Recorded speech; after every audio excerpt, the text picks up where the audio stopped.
నమస్కారం, Jyotiba TV news కి స్వాగతం. హెడ్లైన్ చూద్దాం.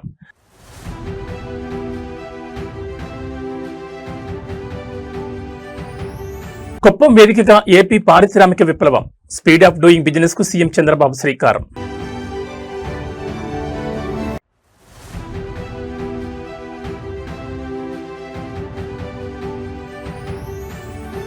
ఏపీ అథ్లెట్లకు మంత్రి లోకేష్ స్పెషల్ డిన్నర్, క్రీడాకారుల్లో సరికొత్త ఉత్సాహం.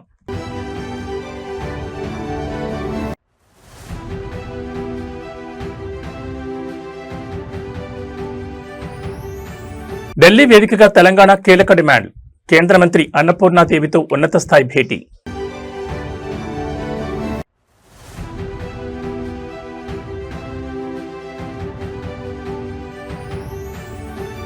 యాభైవ పడిలోకి కేటీఆర్, పుట్టినరోజు వేళ సరికొత్త సేవా శకానికి శ్రీకారం. ఇక డీటెయిల్స్ చూస్తే ఆంధ్రప్రదేశ్ పారిశ్రామిక ముఖ చిత్రాన్ని మార్చే సరికొత్త శకానికి ముఖ్యమంత్రి చంద్రబాబు నాయుడు తన సొంత నియోజకవర్గం కుప్పం వేదికగా శ్రీకారం చుట్టారు. ఈజ్ ఆఫ్ డూయింగ్ బిజినెస్ కాలం ముగిసిందని, ఇకపై ఏపీ అంటే స్పీడ్ ఆఫ్ డూయింగ్ బిజినెస్ అని సరికొత్త నినాదాన్ని వినిపించారు. కుప్పం కేవలం ఒక నియోజకవర్గం కాదు, అది నా గుండె చెప్పడు, నా ఒక ఎమోషన్ అంటూ భావోద్వేగానికి గురైన చంద్రబాబు కుప్పాన్ని దేశంలోని అత్యుత్తమ ఆదర్శ నియోజకవర్గంగా తీర్చిదిద్దేందుకు స్వర్ణ కుప్పం విజన్ 2029 లాంచ్ చేశారు. గుడిపల్లి మండలం పొగురుపల్లిలో జరిగిన స్వర్ణకుప్పం పెట్టుబడుల వేదిక బహిరంగ సభలో ముఖ్యమంత్రి ఏకంగా 9,322 కోట్ల విలువైన 27 పరిశ్రమలకు శంకుస్థాపనలు మరియు ప్రారంభోత్సవాలు చేశారు. ఈ ప్రాజెక్టుల ద్వారా కుప్పం నియోజకవర్గంలోని దాదాపు 39,000 మంది యువతకు నేరుగా ఉద్యోగ అవకాశాలు రాబోతున్నాయి. దేశంలోనే తొలి బ్యాటరీ అనోడ్ మెటీరియల్ ప్లాంట్ ను అధా గ్రూప్ 2,081 కోట్లతో ఇక్కడే ఏర్పాటు చేస్తుండడం విశేషం. అంతేకాదు, పైనీర్ క్లీన్ యాంప్స్ సంస్థ 150 కోట్లతో 2-సీటర్ ట్రైనర్ విమానాల తయారీ యూనిట్ ను కూడా కుప్పంలో నెలకొల్పుతోంది. ఈ సందర్భంగా చంద్రబాబు మాట్లాడుతూ తన డ్రీమ్ ప్రాజెక్ట్ అయిన వన్ ఫ్యామిలీ వన్ ఎంటర్ప్రెన్యూర్ ప్రతి కుటుంబం నుంచి ఒక పారిశ్రామికవేత్త విధానానికి కుప్పం నుంచి అడుగులు పడాలన్నారు. యువత ఉద్యోగాలు వెతుక్కునే వాళ్లుగా కాకుండా ఉద్యోగాలు ఇచ్చే స్థాయికి ఎదగాలని పిలుపునిచ్చారు.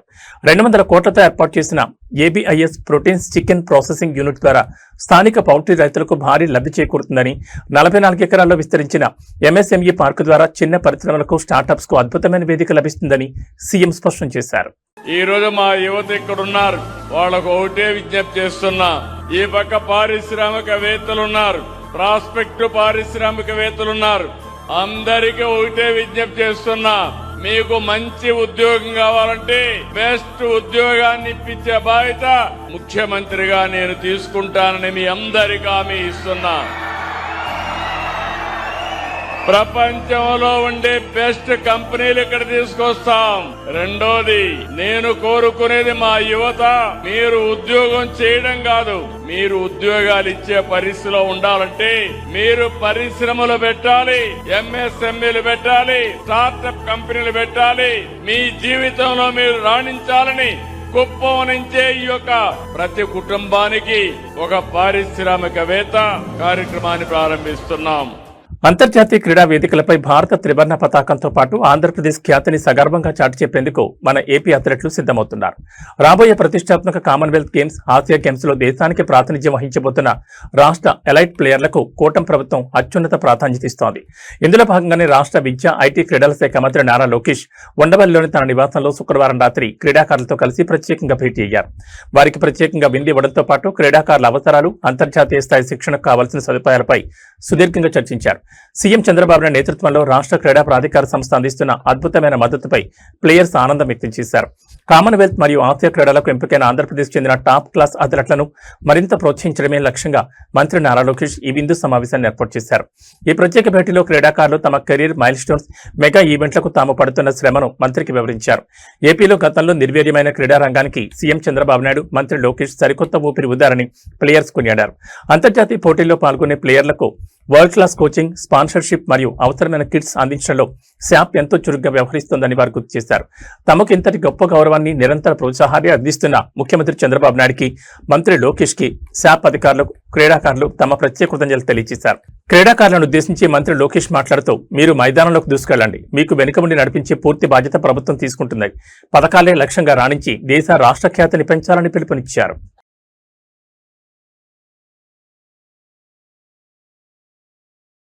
కేంద్ర రాష్ట్ర ప్రభుత్వాల భాగస్వామ్యంతో నడిచే మహిళా శిశు సంక్షేమ పథకాలకు సంబంధించి తెలంగాణ ప్రభుత్వం ఢిల్లీ వేదికగా అత్యంత కీలకమైన డిమాండ్లను కేంద్రం ముద్రించింది. దేశ రాజధానిలో కేంద్ర మహిళా శిశు సంక్షేమ శాఖ మంత్రి అన్నపూర్ణాదేవితో జరిగిన ఉన్నత స్థాయి సమావేశంలో తెలంగాణ ప్రతినిధులు పాల్గొన్నారు. పెరుగుతున్న జీవన వ్యయానికి అనుగుణంగా అంగన్వాడీల జీతాల్లో కేంద్ర వాటాను భారీగా పెంచాలని, అలాగే రాష్ట్రంలో విజయవంతంగా నడుస్తున్న పాలు, అల్పాహార పథకాలకు కేంద్రం నిధులు కేటాయించాలని గట్టిగా విజ్ఞప్తి చేశారు. ముఖ్యంగా తెలంగాణలోని టీనేజ్ ఆడపిల్లల రక్తహీనతను పూర్తిగా నిర్మూలించేందుకు 100 కోట్లతో రూపొందించిన ఒక స్పెషల్ ప్రపోజల్ ను కేంద్ర మంత్రి ముందుంచారు. ఢిల్లీలో జరిగిన అధికారిక సమావేశంలో తెలంగాణకు సంబంధించిన ప్రధానంగా 3 అంశాలపై కేంద్ర ప్రభుత్వం మద్దతును కోరారు. మొదటిగా రాష్ట్రంలోని అంగన్వాడీ కేంద్రాల్లో చిన్నారుల కోసం తెలంగాణ ప్రభుత్వం ఎంతో ప్రతిష్టాత్మకంగా అమలు చేస్తున్న బ్రేక్ఫాస్ట్ మిల్క్ ప్రోగ్రాం విజయవంతమైన తీరును కేంద్ర మంత్రి అన్నపూర్ణాదేవికి వివరించారు. క్షేత్రస్థాయిలో అద్భుతమైన ఫలితాలను ఇస్తున్న ఈ వినూత్న కార్యక్రమాన్ని మరింత బలోపేతం చేసేందుకు కేంద్రం తరపున ఆర్థిక సహాయం అందించాలని కోరారు. ఇక రెండో ప్రధాన అంశంగా ప్రస్తుతం అంగన్వాడీ టీచర్లు, హెల్పర్ల జీతాల్లో కేంద్ర ప్రభుత్వం కేవలం 20% వాటాను మాత్రమే భరిస్తోందని, మిగిలిన సింహభాగాన్ని రాష్ట్ర ప్రభుత్వమే చెల్లిస్తోందని గుర్తు చేశారు. ప్రస్తుతం ఉన్న మార్కెట్ ధరలు, పెరుగుతున్న జీవన వ్యయాన్ని దృష్టిలో ఉంచుకుని అంగన్వాడీ సిబ్బంది ప్రయోజనాల దృష్ట్యా కేంద్రం తన ఆర్థిక వాటాను తక్షణమే పెంచాలని డిమాండ్ చేశారు. వీటితో పాటు టీనేజ్ వయసులో ఉన్న బాలికల్లో ప్రధాన సమస్యగా మారిన ఎనీమియా నివారణకు ఒక ప్రత్యేక పౌష్టికాహార కార్యక్రమాన్ని ప్రతిపాదించారు. ఈ ప్రత్యేక పథకం అమలు కోసం తెలంగాణకు 100 కోట్ల ప్రత్యేక బడ్జెట్ కేటాయింపులు జరపాలని కేంద్ర మంత్రికి అధికారికంగా ప్రపోజల్స్ అందజేశారు. ఈ డిమాండ్లపై కేంద్ర మంత్రి అన్నపూర్ణాదేవి సానుకూలంగా స్పందించారు.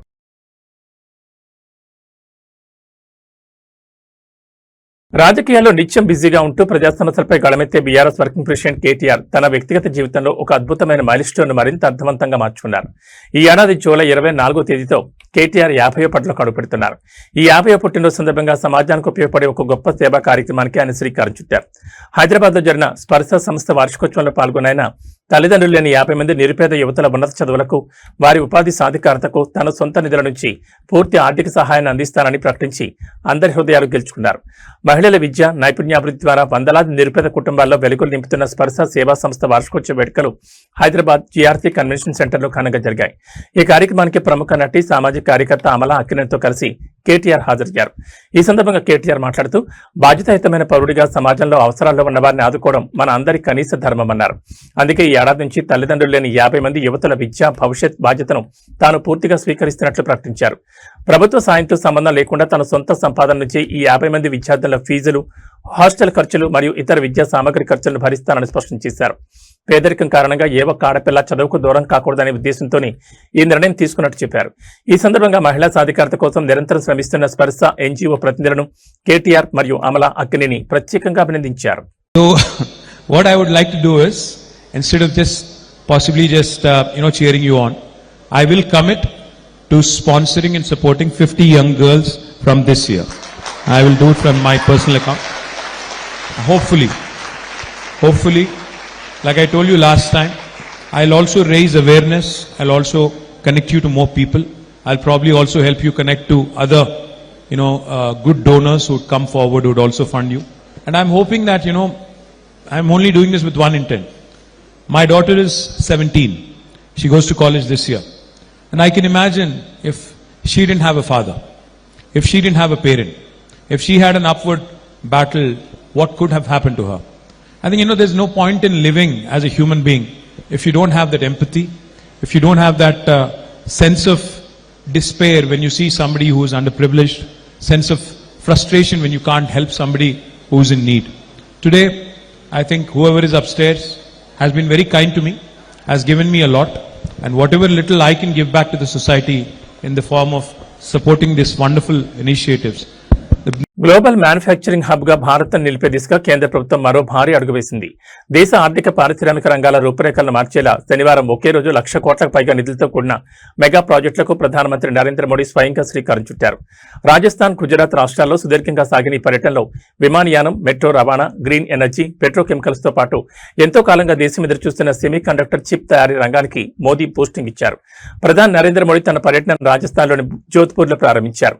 అక్కడ 480 కోట్లతో ఏటా 20 లక్షల మంది ప్రయాణికులను హ్యాండిల్ చేసే సామర్థ్యంతో రాజస్థాన్ రాయల్ హెరిటేజ్ శైలిలో నిర్మించిన సరికొత్త ఎయిర్పోర్ట్ టెర్మినల్ ను ప్రారంభించారు. ఇదే వేదికపై నుంచి దేశవ్యాప్తంగా విమానయాన రంగాన్ని మరింత బలోపేతం చేసేందుకు 28,840 కోట్ల అంచనా వ్యయంతో మోడిఫైడ్ ఉడాన్ పథకానికి గ్రీన్ సిగ్నల్ ఇచ్చారు. అనంతరం బాలోత్రాలోని పచ్పదరకు చేరుకున్న ప్రధాని హిందుస్థాన్ పెట్రోలియం మరియు రాజస్థాన్ ప్రభుత్వం సంయుక్తంగా 79,450 కోట్లతో నిర్మించిన దేశంలోని మొట్టమొదటి greenfield integrated refinery come petrochemical complex ను జాతికి అంకితం చేశారు.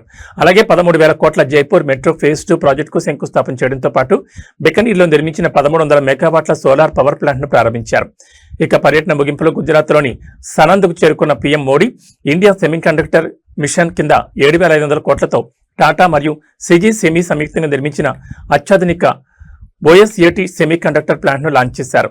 ఆటోమొబైల్, 5G, కృత్రిమ మేధస్సు, AI రంగాలకు అవసరమైన చిప్లను ఈ ప్లాంట్ దేశీయంగానే అందించబోతోంది. ఆంధ్రప్రదేశ్లో అధికారంలో ఉన్న కూటమి ప్రభుత్వానికి ఇప్పుడు సొంత పార్టీల అంతర్గత విభేదాలు పెద్ద తలనొప్పిగా మారుతున్నాయి. వైఎస్ఆర్ కడప జిల్లా బద్వేల్ నియోజకవర్గ తెలుగుదేశం పార్టీలో వర్గపోరు ఒక్కసారిగా బట్టబయలింది. నియోజకవర్గంలో రితీష్ రెడ్డి, సూర్యనారాయణ రెడ్డి వర్గాల మధ్య చాన్నాళ్లుగా సాగుతున్న ఆధిపత్య పోరును శాంతింపజేసేందుకు వెళ్లిన రాష్ట్ర మంత్రి సవితకు తీవ్ర చేదు అనుభవం ఎదురైంది. మంత్రి ముందే ఇరు వర్గాల నాయకులు, కార్యకర్తలు ఒకరిపై ఒకరు రెచ్చిపోతూ తమ నాయకుడికి ఇన్ఛార్జ్ పదవి ఇవ్వాలంటూ భారీ ఎత్తున నినాదాలు చేశారు. దీంతో సమన్వయ కమిటీ సమావేశం కాస్త తీవ్ర రసాభాత్గా మారింది. బద్వేల్ నియోజకవర్గంలో టీడీపీ బలాన్ని పెంచేందుకు పార్టీ అధిష్టానం కొన్ని కీలక మార్పులకు శ్రీకారం చుట్టింది. ఇందులో భాగంగా గతంలో చురుగ్గా ఉన్న రితీష్ రెడ్డిని కొంతకాలంగా పక్కన పెడుతూ సూర్యనారాయణ రెడ్డికి నియోజకవర్గ పూర్తి బాధ్యతలను అప్పగించేందుకు అధిష్టానం ముమ్మర ప్రయత్నాలు చేస్తోంది. ఈ పరిణామాలపై రితీష్ రెడ్డి వర్గం తీవ్ర అసంతృప్తితో రగిలిపోతోంది. ఈ క్రమంలోని ఇరు వర్గాల మధ్య సయోధ్య కుదిర్చేందుకు మంత్రి సబిత నేతృత్వంలో బద్వేల్లో ప్రత్యేక సమావేశం ఏర్పాటు చేశారు. అయితే సమావేశం ప్రారంభం కాగానే ఇరు వర్గాల కార్యకర్తలు ఒక్కసారిగా రెచ్చిపోయారు. మా నాయకుడికే ఇన్ఛార్జ్ పదవి ఇవ్వాలి, లేదంటే ఊరుకునేది లేదంటూ మంత్రి ముందే పోటాపోటీగా నినాదాలు చేస్తూ రచ్చలేపారు. ఎంత సర్ది చెప్పినా కేడర్ వినకపోవడంతో మంత్రి సరిత తీవ్ర ఆగ్రహం వ్యక్తం చేశారు. నేను కూడా రాయలసీమ బిడ్డనే, నా ముందే ఇలాంటి పనులు చేస్తే సాగవు, మీరు ఇలాగే ప్రవర్తిస్తే ఇక్కడ ప్రతి విషయాన్ని నేరుగా ముఖ్యమంత్రి చంద్రబాబు నాయుడు దృష్టికి తీసుకెళ్తానంటూ గట్టిగా వార్నింగ్ ఇచ్చారు. అయినప్పటికీ ఇరు వర్గాలు ఏమాత్రం తగ్గకుండా నినాదాలు కొనసాగించడంతో సమావేశం పూర్తిగా గందరగోళంగా ముగిసింది.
బద్వేల్ తెలుగుదేశం పార్టీలో అంతర్గత విభేదాలు చివరికి నడిరోడ్డుపై హింసాత్మక ఘర్షణకు దారితీశాయి. నియోజకవర్గ ఇన్ఛార్జ్ వివాదాన్ని చక్కదిద్ది ఇరు వర్గాలకు సయోధ్య కుదిర్చేందుకు రాష్ట్ర మంత్రి సబిత సమక్షంలో జరిగిన సమావేశం తీవ్ర రసాభాత్గా ముగిసిన సంగతి తెలిసిందే. అయితే కథ అక్కడితో ముగిసిపోలేదు. మంత్రి సబిత ఇక్కడి నుండి వెళ్లిన వెంటనే రితీష్ రెడ్డి, సూర్యనారాయణ రెడ్డి వర్గీయులు ఒక్కసారిగా నడిరోడ్డుపై బాహాబాహి దిగారు. ఇరు వర్గాలు కర్రలు, రాళ్లతో పరస్పరం దాడులు చేసుకోవడంతో బద్వేల్ పట్టణం ఒక్కసారిగా రణరంగంగా మారింది. ఈ దాడిలో ఇన్ఛార్జ్ రితీష్ రెడ్డి అనుచరుల కారు అద్దాలను ప్రత్యర్థి వర్గం పూర్తిగా ధ్వంసం చేసింది. బద్వేల్ నియోజకవర్గ టీడీపీ ఇన్ఛార్జ్ బాధ్యతల విషయం విషయంలో రితీష్ రెడ్డిని పక్కన పెట్టి సూర్యనారాయణ రెడ్డికి పూర్తి పగ్గాలు అప్పగించేందుకు అధిష్టానం చేస్తున్న ప్రయత్నాలు ఈ ఘర్షణకు కారణమయ్యాయి. అంతకుముందు జరిగిన సమావేశంలో మంత్రి సబిత ఇరు వర్గాలకు గట్టి వార్నింగ్ ఇచ్చినప్పటికీ ఆమె కాన్వాయ్ కదిలిన కొద్ది నిమిషాలకి అసలు రచ్చ మొదలైంది. ఇన్ఛార్జ్ పదవి మాదంటూ వాగ్వాదానికి దిగిన ఇరు వర్గాల కార్యకర్తలు పరస్పర నినాదాలతో మొదలుపెట్టి చివరికి భౌతిక దాడులు దిగారు. ఈ క్రమంలోనే ఆగ్రహంతో ఊగిపోయిన సూర్యనారాయణ రెడ్డి వర్గీయులు ప్రస్తుత ఇన్ఛార్జ్ రితీష్ రెడ్డి అనుచరులకు సంబంధించిన కారుపై దాడి చేసి రాళ్లతో కారు అద్దాలను పూర్తిగా ధ్వంసం చేశారు. పట్టణంలో ఇరు వర్గాల వారు భారీగా గుమికూడడంతో సామాన్య ప్రజలు భయభ్రాంతులు గురయ్యారు. సమాచారం అందుకున్న వెంటనే స్థానిక పోలీసులు భారీగా రంగంలోకి దిగి లాఠీచార్జ్ చేసి ఇరు వర్గాలను చెల్లాచెదురు చేశారు. ప్రస్తుతం బద్వేల్లో అదనపు బలగాలను మోహరించి పరిస్థితిని అదుపులోకి తెచ్చే ప్రయత్నం చేస్తున్నారు.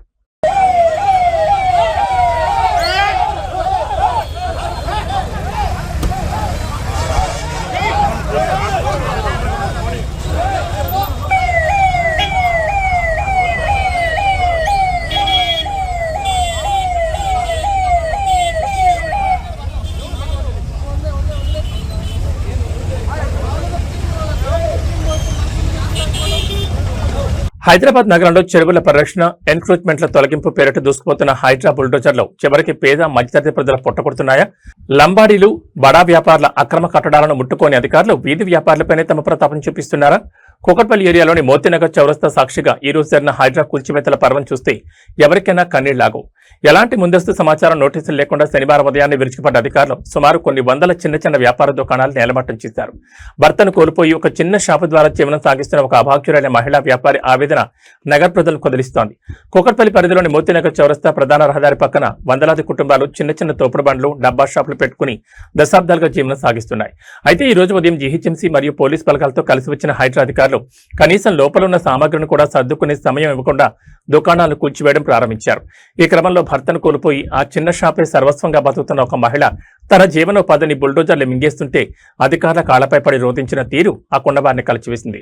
లక్షల కోట్ల విలువైన ప్రభుత్వ చెరువు భూములను ఆక్రమిస్తున్న పెద్ద అక్రమార్కుల జోలికి వెళ్లడానికి భయపడే హైడ్రా అధికారులు కేవలం పొట్టకొట్టు కోసం రోజువారీ వ్యాపారాలు చేసుకునే మాలాంటి నిరుపాక్యుల మీద కక్ష సాధింపు చర్యలకు దిగుతున్నారని బాధితులు తీవ్ర ఆవేదన వ్యక్తం చేశారు. కనీసం ప్రత్యామ్నాయం చూపించకుండా ఇలా రోడ్డున పడేస్తే తమ పిల్లలతో కలిసి ఎక్కడికి వెళ్లాలని, తాము ఎలా బతకాలని బాధితులు ప్రభుత్వాన్ని కన్నీళ్లతో నిలదీస్తున్నారు.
मेरा बच्चा का खाना छीन लिया, मेरा हस्बैंड नहीं है, मैं कैसे जीना बोलो तुम लोग।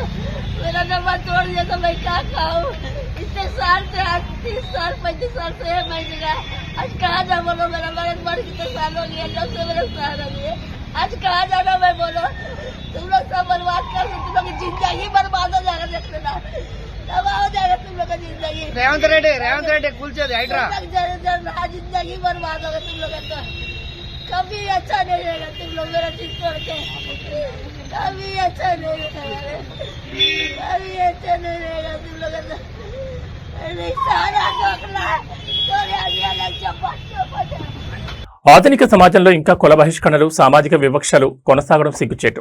నిజామాబాద్ జిల్లా ఇందలవాయి మండలం కన్నారం గ్రామంలో దళిత సామాజిక వర్గానికి చెందిన మాదిగ కులస్తులపై స్థానిక వీడీసీ కమిటీ అనాగరికంగా గ్రామ బహిష్కరణ వేటు వేయడం ఇప్పుడు జిల్లా వ్యాప్తంగా తీవ్ర సంచలనంగా మారింది. తమను సామాజికంగా ఒంటరిని చేసి అడుగడుగునా వివక్షకు గురి చేస్తున్నారంటూ ఆగ్రహించిన బాధితులు ఈరోజు ఇందలవాయి మండల రెవెన్యూ కార్యాలయాన్ని ముట్టడించారు. ఎంఆర్ఓ డౌన్ అంటూ కార్యాలయం ముందు బైఠాయించి భారీ ఎత్తున నినాదాలు చేశారు. ఇందలవాయి మండలం గన్నారం గ్రామంలోని విలేజ్ డెవలప్మెంట్ కమిటీ సభ్యులు కొంతకాలంగా ఏకపక్ష నిర్ణయాలతో సామాన్యులను ఇబ్బందులు గురి చేస్తున్నారనే విమర్శలున్నాయి. ఈ క్రమంలోనే గ్రామానికి చెందిన మాదిగ కులస్తులను లక్ష్యంగా చేసుకుని వారిని అనాగరికంగా గ్రామ బహిష్కరణ చేస్తున్నట్లు కమిటీ సభ్యులు హుకుం జారీ చేశారు. అంతటితో ఆగకుండా బాధితులను అత్యంత దారుణంగా అసభ్య పదజాలంతో దూషిస్తూ సామాజికంగా వేధింపులకు గురి చేశారు. ఈ వివక్షను సహించని బాధిత కుటుంబాలు దళిత సంఘాల మద్దతుతో ఇందలబాయి ఎంఆర్ఓ కార్యాలయం వద్దకు భారీ ర్యాలీగా చేరుకున్నారు. కార్యాలయ ముఖద్వారం వద్ద బైఠాయించి రెవెన్యూ యంత్రాంగం మరియు ఎంఆర్ఓ తీరుకు వ్యతిరేకంగా ఎంఆర్ఓ డౌన్ డౌన్ అంటూ ఆకాశమంతా నినాదాలతో హోరెత్తించారు. తమకు గ్రామంలో రక్షణ కల్పించాలని, రాజ్యాంగ విరుద్ధంగా వ్యవహరిస్తున్న వీడీసీ కమిటీ సభ్యులపై కఠినమైన చట్టపరమైన చర్యలు తీసుకునే వరకు కదిలేదు లేదని బాధితులు భీష్మించి కూర్చున్నారు.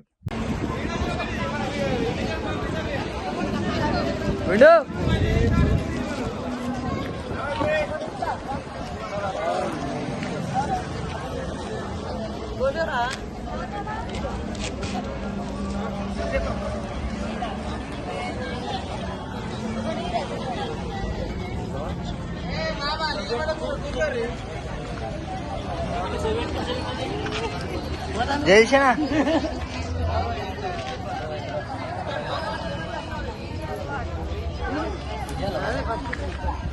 సప్తసాగర దాచే ఎల్లు సినిమాతో తెలుగు కన్నడ ప్రేక్షకులకు అమాయకపు చూపులతో అద్భుతమైన నటనతో దగ్గరైన బ్యూటీ రుక్మిణి వసంత్. స్క్రీన్ పై చాలా పద్ధతిగా హోమ్లీగా కనిపించే ఈ కన్నడ కస్తూరిలో ఇంత క్యూట్ అండ్ ఫన్నీ యాంగిల్ కూడా ఉందా అనిపించేలా ఓ క్రేజీ వీడియో ఇప్పుడు నెట్జన్లను తెగ నవ్విస్తోంది. సాధారణంగా సెలబ్రిటీలు రకరకాల మైమింగ్ ఇమిటేషన్ ఆర్ట్స్ చేయడం మనం చూస్తూ ఉంటాం. కానీ రుక్మిణి వసంత్ మాత్రం ఏకంగా ఓ మేకర్ను పర్ఫెక్ట్ గా ఇమిటేట్ చేసి సోషల్ మీడియాను షేక్ చేస్తున్నారు. ఆమె అలా అరవడమే ఆలస్యం, అక్కడ ఉన్న ఒక మేక కూడా రిప్లై ఇవ్వడం ఇక్కడ అసలైన హైలైట్. షూటింగ్ గ్యాప్ లోనో లేదా ఒక అవుట్డోర్ ట్రిప్ లోనో ఉన్న రుక్మిణి వసంత్ సరదాగా తన చుట్టూ ఉన్న మేకను చూసి ముచ్చటపడ్డారు. ఈ క్రమంలోనే తనలోని ఒక హిడెన్ టాలెంట్ కు పని చెప్పారు. అచ్చం మేక ఎలా అరుస్తుందో అదే శబ్దంతో అదే పిచ్ తో చాలా పర్ఫెక్ట్ గా మేకల అరిచి చూపించారు. రుక్మిణి వసంత్ ఇమిటేషన్ ఎంత రియలిస్టిక్ గా ఉందంటే ఆ సౌండ్ వినగానే అక్కడున్న ఒక నిజమైన మేక కూడా ఏమాత్రం ఆలస్యం చేయకుండా ఆమెకు రిప్లై ఇస్తూ తిరిగి అరిచింది. ఈ క్యూట్ కాన్జర్వేషన్ అక్కడున్న వారు వీడియో తీసి సోషల్ మీడియాలో పోస్ట్ చేయడంతో అది కాస్త క్షణాల్లో వైరల్ గా మారింది. ఈ వీడియో చూసిన నెట్జన్లు అభిమానులు రుక్మిణి క్యూట్నెస్ కు పడిపోతున్నారు. సినిమా ఇండస్ట్రీలో గ్రేటెస్ట్ ఆఫ్ ఆల్ టైమ్ అనే అర్థంలో వాడే GOAT అనే పదాన్ని ఇక్కడ నిజమైన అర్థంలో వాడుతూ Rukmini is the real goat అంటూ సోషల్ మీడియాలో క్రేజీ మీమ్స్ కామెంట్స్ తో ట్రెండ్ చేస్తున్నారు. Yeah. Okay, watch me.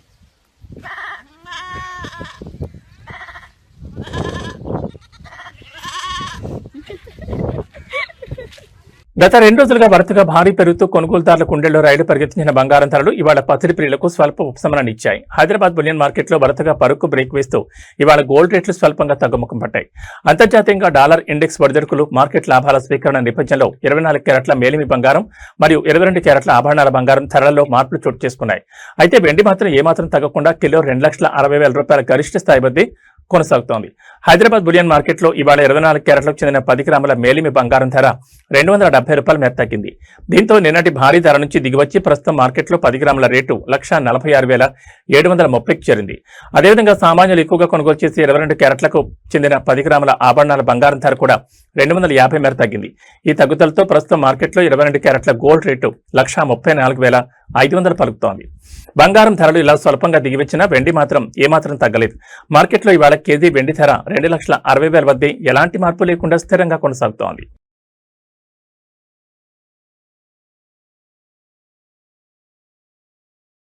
రెండు తెలుగు రాష్ట్రాల ప్రజలకు వాతావరణ శాఖ హెచ్చరిక జారీ చేసింది. ఎండలతో అల్లాడుతున్న వాతావరణం ఒక్కసారిగా మారబోతోంది. బంగాళాఖాతంలో ఏర్పడిన అల్పపీడనం రానున్న 2 రోజుల్లో మరింత బలపడి తీవ్ర అల్పపీడనంగా మారనుందని IMD స్పష్టం చేసింది. దీని ప్రభావంతో ఇటు ఆంధ్రప్రదేశ్లోని ఉత్తర కోస్తా ప్రాంతాలు, అటు తెలంగాణలోని ఉమ్మడి ఉత్తర జిల్లాలు వానగుప్పెట్లోకి వెళ్లనున్నాయి. ఈ రోజు నుంచే కరడుగట్టిన మేఘాలు కమ్ముకుని పలు జిల్లాల్లో జలప్రళయం సృష్టించే అవకాశాలున్నాయని అధికారులు అంచనా వేస్తున్నారు.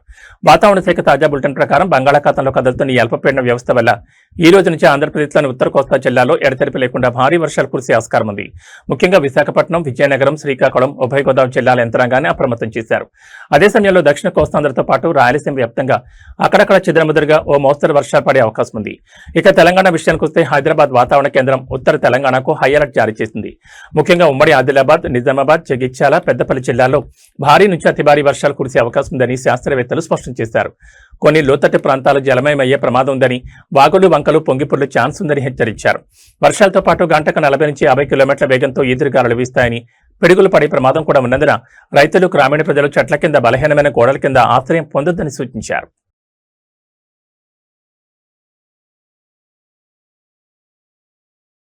ఏబీ బులెటిన్ విశేషాలు. నమస్కారం.